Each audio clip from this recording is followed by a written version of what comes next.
In questi spazi c'era una prigione, il Carcere Le Nuove, costruito nella seconda metà dell'Ottocento in funzione fino a 15 anni fa. Oggi è un museo, un luogo della memoria. Ed è proprio per non dimenticare ciò che è stato che a Ferrara è nato il Museo dell'Ebraismo Italiano e della Shoah.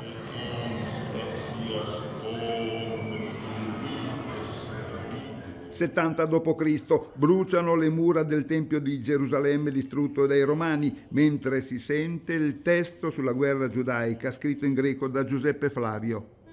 È forte la suggestione già nell'ingresso del Museo Nazionale dell'Ebraismo Italiano e della Shoah, inaugurato a Ferrara il 13 dicembre scorso dal Presidente della Repubblica Mattarella.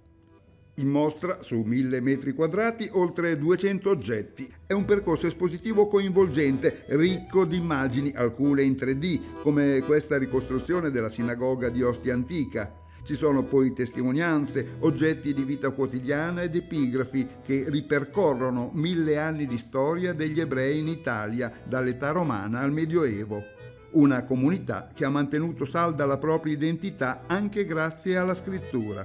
Le 22 lettere dell'alfabeto ebraico, secondo la tradizione, sono anche parte della creazione, hanno aiutato il Signore a creare il mondo. È un viaggio nel tempo e nello spazio, dove si trovano anche tante storie, come quella di Aster, ebrea di soli 2 anni, giunta a Roma con la distruzione di Gerusalemme e data come concubina a un certo Claudio. Sappiamo che è arrivata da schiava e probabilmente è morta schiava. O la storia di Giovanni di Bari, amante della musica e della poesia, che alla fine del 1100 in convento si innamora dell'ebraismo. Compone delle poesie e le mette in musica. È la prima composizione musicale ebraica.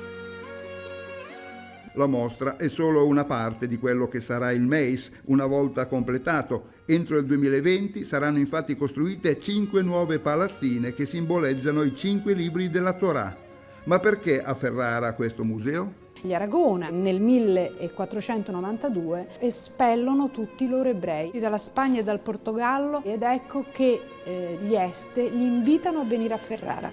Il museo è nato nell'edificio di via Piangipane che fino al 1992 era utilizzato come carcere cittadino. Dove sono stati chiusi gli ebrei prima poi di essere portati in sinagoga, poi portati a Fossoli e poi portati ad Auschwitz. Abbiamo aperto al dialogo un luogo di reclusione, ma oggi è giornata della memoria, dobbiamo tornare a quel momento. Run in circles, it's a very